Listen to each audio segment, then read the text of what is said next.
This is Rabbi Jeffrey Sachs, editor of Tradition, with another Tradition podcast.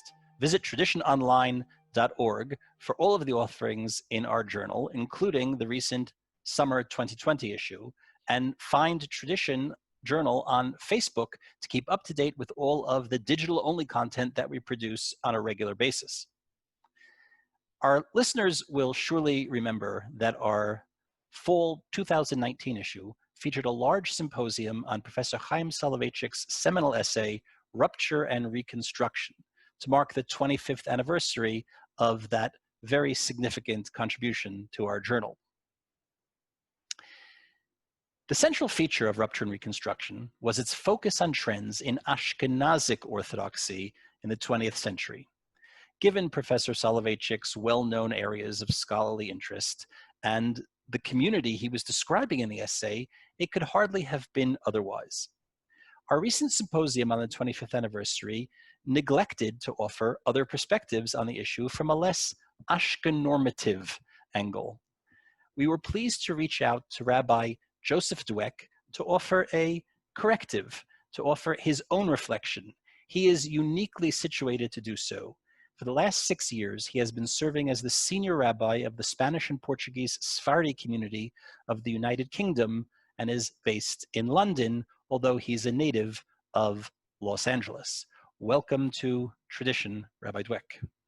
It's an honor and pleasure. Thank you, Rabbi Sachs, for having me. In your essay, which is titled A Sephardic Response to Rupture and Reconstruction, and appears, as I said, in our most recent issue and is available to subscribers in print or on our website, you describe your own first encounter with Rupture and Reconstruction.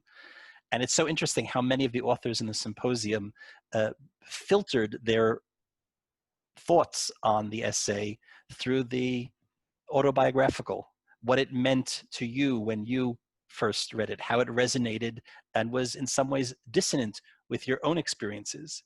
You say that it was at once familiar and also alien. Explain to us in what ways you saw yourself in it, you saw your community in the essay, and in what ways it completely was going in a different direction and didn't resonate with your own experiences. Sure. Reading it, there was a very keen sense that I had, in that he was describing the Orthodox Jewish world that I knew, and essentially in which I grew up. You know, I did grow up in Los Angeles, born in 1975, and I lived in Los Angeles for 20 years until I got married.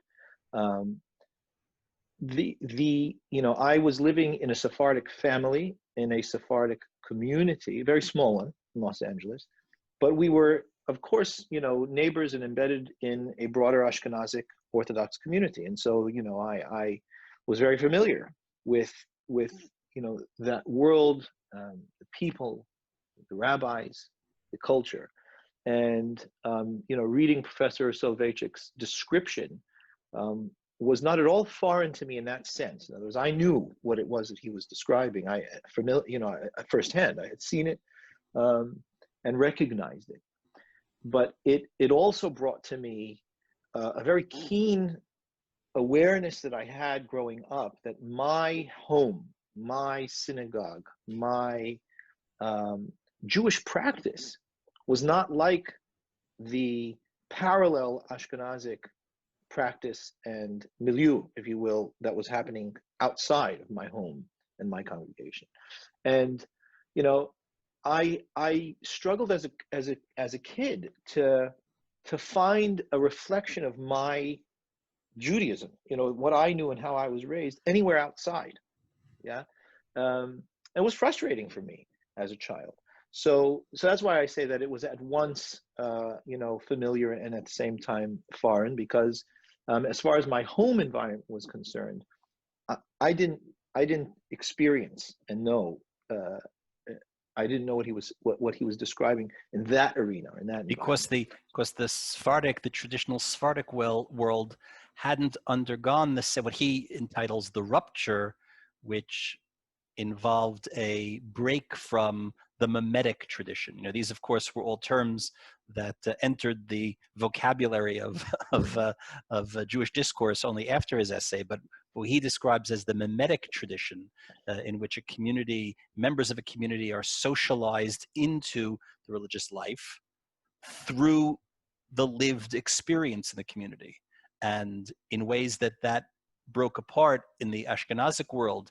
Either he points to, of course, the Holocaust and the long effects of the Enlightenment, which you correctly point out were experienced very, very differently in the Sephardic world. So you were raised in a community where the mimetic was still much more intact and less ruptured.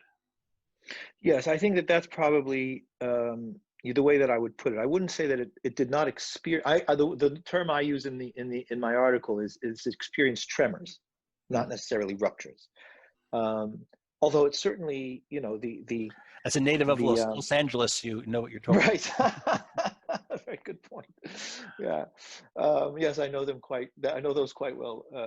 Also, no, so I think that that's the point. It's that there was experience of disruption, yeah, but not in the sense of, not as profound, certainly not as sweeping as described by Professor Soloveitchik, resulting from the Haskalah and its long effect and the Holocaust. And so yes, that and I'm very grateful to that essay, as I'm sure so many are, because it gave us language to be able to address, what it was that we were experiencing, and terms, which helped for us to clarify it. So no, yeah, in my home and in my community growing up, mimetic tradition was still very much intact, and that was part of the problem, because I had nothing to point to except for this is what we do. But my parents don't do that, or my grandparents don't do that. And I would sit in school and learn about, what we are supposed to do. An example I give in the article, and this was the reason I give this example, because it was one that was very dissonant for me, where, you learn the halacha is that you put the Hanukkah nerot, yeah, either by the window or by the doorway or opposite the mezuzah. And everyone I knew, my grandparents, my maternal grandparents, my paternal grandparents, everybody that I saw was lighting the Hanukkah candles in the dining room on the table, or on a dresser nearby. Nobody seemed to be sensitive to this, what I was reading in text. Yeah, that this is what was supposed to be, and that this is what everybody said. That was certainly true in many Ashkenazic families as well. Yeah. So and I wouldn't have known that, because I didn't necessarily see what was going on. Everyone that I grew up with, definitely, and even in Los Angeles in the 70s, early 80s, you drove down the street on Hanukkah and you saw Hanukkah candles in the windows, which was nice in the area that we grew up in. And it's gotten only more so, since then. But I felt very self-conscious about kind of admitting to the fact that my parents didn't do it right, or that my grandparents didn't do it right. And I felt that wow, what was wrong? There was definitely a feeling as a younger person, what was wrong with us? Why didn't we care about what everybody was pointing to in the text? And it took quite a long time for me to be able to find scaffolding around that. Yeah, so the time that I spent studying in Hazon Ovadia with Hacham Ovadia Yosef Zatzal helped me, because I was able to hear an authority, which was, nobody really disputed his authority as far as, what we do, saying, no, there's source for this, there's reason for this, there's tradition for this, Mesorah. Right. Right. Well, we'll come back to Rav Ovadia Yosef momentarily, but that certainly was part of his larger project in making an argument for the integrity of the Sephardic tradition as lived experience. I mean, there's a bit of dichotomy around that, which I'm sure we'll discuss, but because it did and it didn't in its own ways. But I will say also, I didn't necessarily have to get to Hazon Ovadia to be able to see that. Traveling to New York, Los Angeles is a little bit of a gola compared to New York. But traveling to New York and then seeing tens of thousands of Syrian Jewish families doing what my grandparents did on their own in Los Angeles was much more reaffirming and much more empowering. Yeah, and it gave me a sense of feeling, you know, somehow we have to, and when I say we, I mean the Sephardim, you know, we have to support this. We have to give, you know, divrei hachamim tzrichim chizuk. You know, it required some scaffolding and support and bolstering, because there was definitely, I mean, I love that language of Professor Soloveitchik, the self-consciousness. There was a profound self-consciousness. So you write in the essay, I'll just read a kind of extended quote here. We, meaning the Sephardic community, were not immune, however, to the rupture and reconstruction that was taking place amongst our Ashkenazic brethren. We were not reconstructing ourselves with textual analysis and accuracy, the way that the Ashkenazim do or is described in the essay, but we now lived in close proximity to Ashkenazic communities in Israel, America, and Britain, and we began to feel self-conscious and awkward that we were not undergoing similar processes. In other words, we felt unbroken, we felt unruptured, right? And therefore we felt need very to bad reconstruct about that. ourselves. And we felt bad that we weren't broken and put back together. But that, I'm interested in that self-consciousness. Now that self-consciousness is an awareness. You are, as you said, you're a child of the 70s. You're an adolescent in the 1980s. This is long after the processes that Chaim Soloveitchik is describing in his essay. Is it that you were just half a generation behind, or was it something else? And what's the impact of that self-consciousness? To what degree is it still present in the life of a seriously textually engaged Sephardic Jew? I would say that, you know, I can only speak essentially from the frustration. And when you are in a mimetic tradition, and, you know, mimetic transmission essentially is what is the modus operandi of holding a community together. You are rarely hard pressed to prove why you do what you do, and more so, you are not hard pressed to prove it textually, right? You can say, well, this is what my grandparents have been doing for forever. And I still hear that, by the way. I still hear that dialogue in, you know, the Syrian community in New York, for example. You know, this is what we do. What we've always done. This is what my grandparents did. And they can speak of an unbroken chain, you know, of saying this is what we saw. And, you know, we have people that, thank God, are alive to have seen this. And the self-consciousness and frustration was essentially in the profound need to prove why we do what we do textually. And that wasn't always available.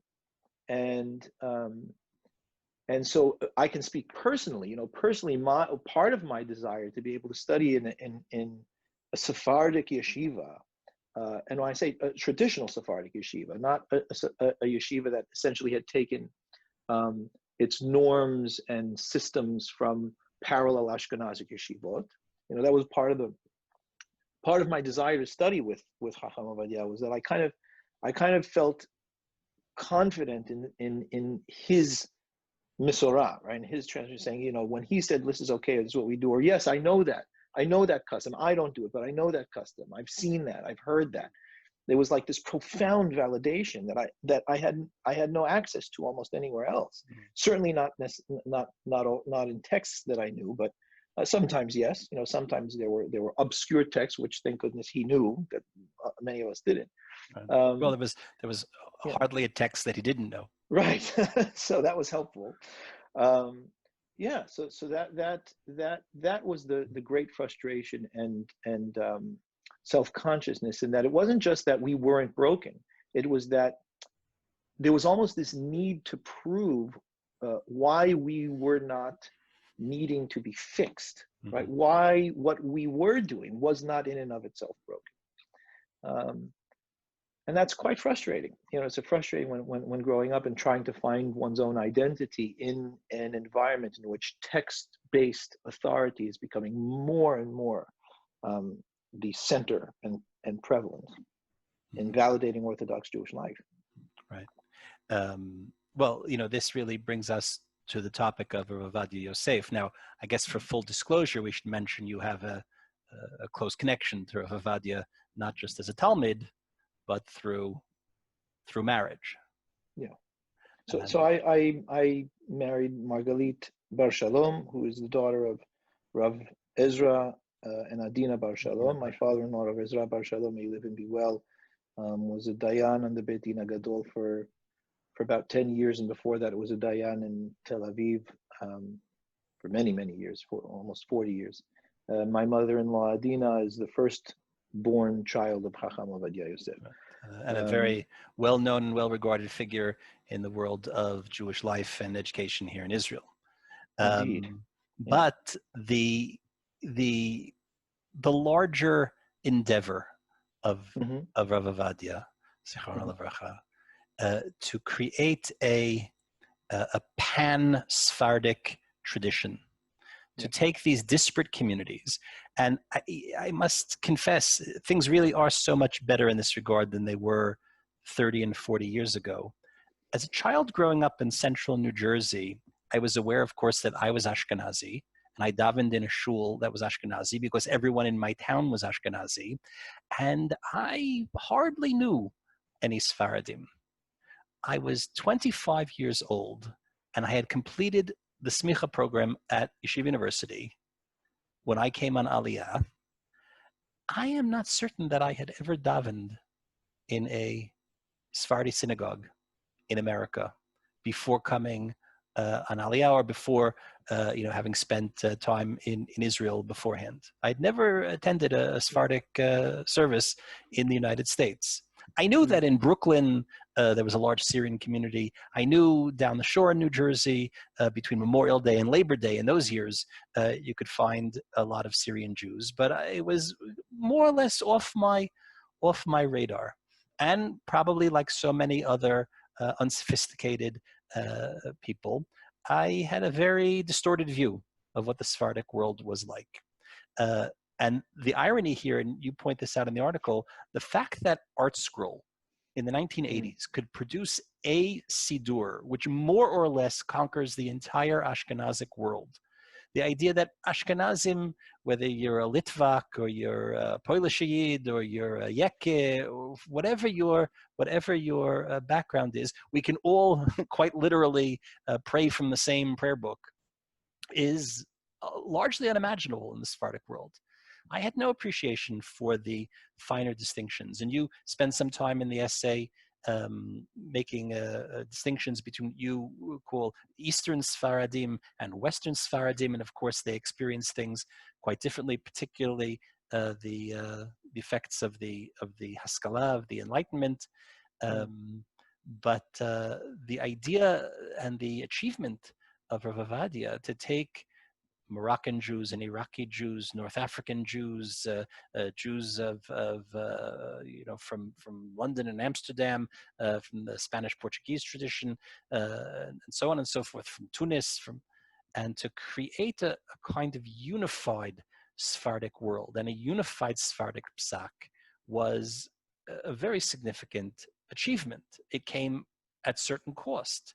Earlier in his career, he was criticized for this, because in order to create unity, sometimes you have to paper over division, and division, the things that make each sub-community unique, are usually things that people find very precious. That achievement of creating what I'll call the pan-Sefardic world, which is actually described very well in Rabbi Benny Lau's book, Mimaran Ad Maran, about Rav Ovadia, a book which I should just mention I reviewed years ago in the pages of tradition, and described some of these phenomena. So how does that play into this question of the unique rupture or reconstruction, or however it played out in the Sephardic world? Because in order to do that, it requires a little rupturing. It requires a little saying, this is the way that we do it. Right. It's an excellent description, how you've just presented it. And and it does. It certainly did come at a certain cost. I think part of the irony is, that Hacham Ovadia Zatzal used text to do that. Right. I'm a firm believer, that if it were not for the fact that he had such supreme command of such vast, textual sources, which he used at his, it was his handmaiden, it was his tool to be able to present, his thought and ideas. He actually told me one time, I'll give you a bit of an anecdote. I was sitting, like you said, so I had the great merit to be able to spend many Shabbats with him and to see him at home in his, in his own relaxed environment. So one Friday night, one Shabbat dinner, I asked him, because I had always heard the story that he, when they first came out with the Bar Ilan Responsa project, that they tested it against him, that they wanted to see whether he was able to be. And I asked him, I said, Kvod Harav, I said, is it true that they did this? He goes, Ken, yadati yoter. He said, I knew more sources that. And then he said to me, he said, Rabbi Yosef, he said, Hayapam, because this was already, the Rav was already in his early 90s when I asked him. He said, Hayapam, hayu shu'alim oti she'ela. People would ask me a question. V'kol hasfarim hayu niftachim lefanai. He said, I could see the books opened in front of me, that spoke to them. And so what he was able to do was to use his profound command, vast expertise in all texts, to be able to use that almost as an authoritative voice and say, this is the halakha, this is the way we do things. And it's not just me saying this. Here's 35, 40 other hachamim across the ages that are saying what I'm saying in one way or another, which is profoundly compelling and effective. So that was one aspect of it. And the other aspect was that he was quite a charismatic individual. And he made a point of, when he was Rishon Zion, he made a point of visiting Sephardic communities all over the world. He was one of the first people who did that, and one who had the first abilities to be able to do it, but he took advantage of that.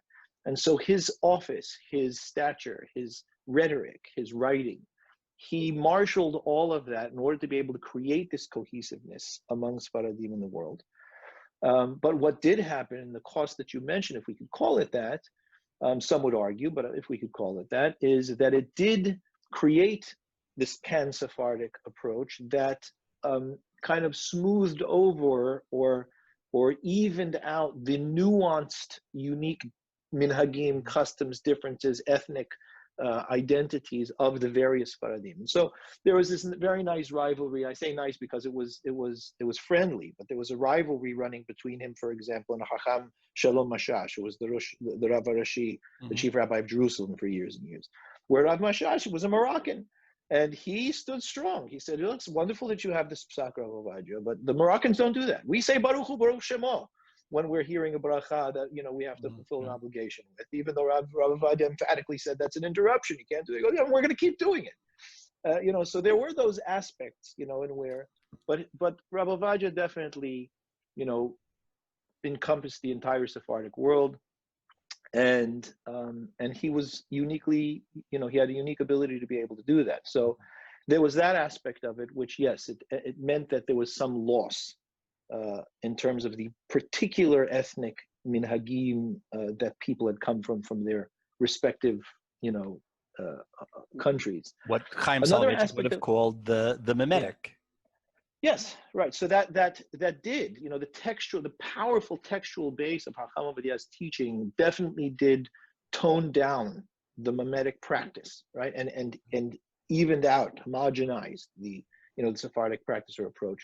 And Hacham Ovadiah would have argued that it was for the better good. Right. That it was for the better good, that it was unity was better. But perhaps not marked in the same way with the what was, one of the central ideas in Rupture and Reconstruction is that with the transfer from the mimetic life to the text life comes stringencies, comes an enhanced stringency. And that isn't necessarily what we saw in the Sephardic edition of this story that we're telling. Well, Hacham Ovadia himself, I heard it personally from him many, many times, and he was known for this. He definitely did believe that the strength of a posek was in his kocha dehetera, and his ability to be able to give openings and leaning, of course, within halakha and within law, but to allow for people to live. And he's told me, what he said to me once was, it says v'chai bahem, you're to live by it. And that means that we have to be able to enhance and provide the ability for people to live their lives in the most robust sense possible. So that it was overall, of course, there were points where he was quite stringent, and that conflicted with certain Mimetic traditions that other Sephardim had. But I will say, I think that there was one important aspect of it that to me I consider myself, although that I grew up in an Eastern tradition. I'm a Western Jew. I grew up in Los Angeles. My family has been in That is the quite United literally States. Sof HaMa'arav. Yeah, it is. I can't get much more than that. The Pacific Ocean, and my family on my mother's side have been in the United States since 1901. It's a very strong, American. We've taken on, American culture very much. And I did feel that, and I still feel that the Eastern Sfaradim, it was almost unfortunate in a way, and I say that, with all the caveats necessary, but it was unfortunate in the way that they did not experience the Enlightenment as the Ashkenazim did and as some of the Western Sfaradim did, because what I did feel we do still need is our understanding, our answer, our involvement in the philosophical aspects of the Western world that have been brought out and essentially dealt with by Ashkenazim for 1,000 years. If you really expand it and pan out, look at its earliest beginnings, and coming into modern day, that the Eastern Sfaradim don't have the same tradition. They don't have the same experience, and we are struggling a bit in the modern world in terms of being able to find our place and station within that. And I think that experience also, it goes back to the question of self-consciousness, but it also is a question of, I hate to say it this way, but if we're speaking frankly about it, from an Ashkenazi standpoint, and even from perhaps a subconscious Eastern Sephardi standpoint, do we measure up? Are we able to have those conversations? Are we able to find ourselves in that arena? So I think that's an important aspect of things. So this degree of self-consciousness, which now we've come back to twice in our conversation,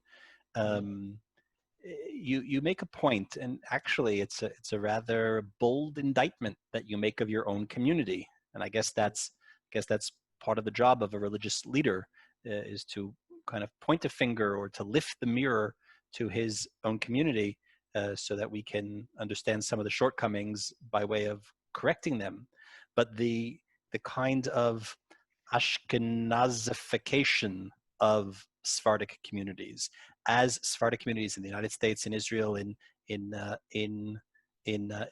Great Britain, to whatever degree they were strengthened, again, partially by Rav Ovadia and others' leadership, in terms of Sephardic pride, in terms of a sense that we're not second class, that our religious traditions aren't inferior, but nevertheless there was a kind of, you describe it as a movement towards a more Ashkenazi-esque way of religious life, which Chaim Soloveitchik had already indicated that this bandwagon you were jumping on was veering to the right.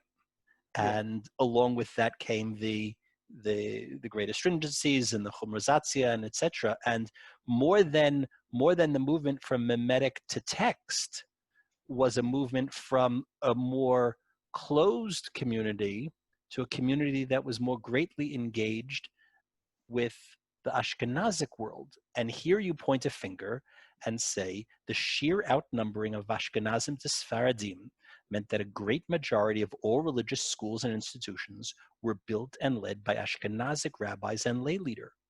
An education in line with Sephardic tradition was virtually unavailable outside of the mimetic reserve that was the Sephardic home and synagogue. And that abandonment of the religious leadership positions as educators, as rabbis, meant that there was an impact on the community. And how are we doing with that? What's changed in that regard? How do you see the long-term impact of that? Because the Sephardic world that you're describing of your youth is no longer extant. There have been many positive developments all over the world. So what's happening in this regard? And what are the impacts is there? Do you see a corrective at work to that that communal flaw, that rupture? Yeah. I mean, I will say I don't want it to sound like I'm pointing the finger in criticism of my community and saying, you know, they should be doing otherwise. I'm looking at it as a circumstance simply of the historical, imperatives of what occurred and where we are as a result of those situations. What I am saying is, we live, all of us, in a Western world now, and a world that is rapidly developing, probably more rapidly than any of us would like. We kind of like things just so that we can kind of catch our breath, in terms of keeping a pace. But I do think that with the opening and explosion of the information age, there's a great deal of challenge that comes with that, without question, but there's also a great deal of benefit that comes with that. And that is that younger Sephardic people want to know more about their own heritage. And in addition to that, I think this is a key factor, want to embed it into their modern lives. And they believe that it can happen. And I think that there are many opportunities for them to be able to do that. I'll use an example. The Rishon Zion,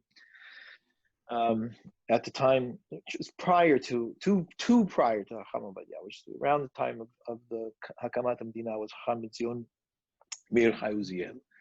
And you look at his writings, you look at his Higionei Uziel, and where he is writing about the need to recognize that all of humanity is essentially one, and that the nature of Jewish thought is not to exclude other cultures and other people and other thought and the world around us, and to be able to learn from that and understand how it is to incorporate it into our lives as Am Yisrael and so on. I mean, that's just an example.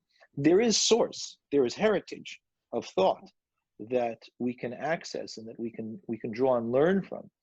But I think that with the opening of our ability to share information and to be able to teach information and offer information, so many platforms in so many ways, that is a tremendous benefit. And people are looking towards that. I mean, I'll share with you that, here in London, we're just beginning now. And this is one of the positive things that come out of COVID, in that we're taking advantage of the digital platforms. Mm-hmm. And we're starting a Sephardic, Bet Midrash that is essentially looking at these kinds of teachings, like looking at Chacham Zion Uziel, looking at the various philosophies of many of the Spanish Sfaradim, or of my predecessors from 1701, Chacham David Nieto, who found himself essentially presiding over, for all intents and purposes, a Catholic community. They were conversos. They only knew, and so he's needing to speak to them about what is the nature of Torah Sheba'al Peh, what are the philosophies behind our oral law.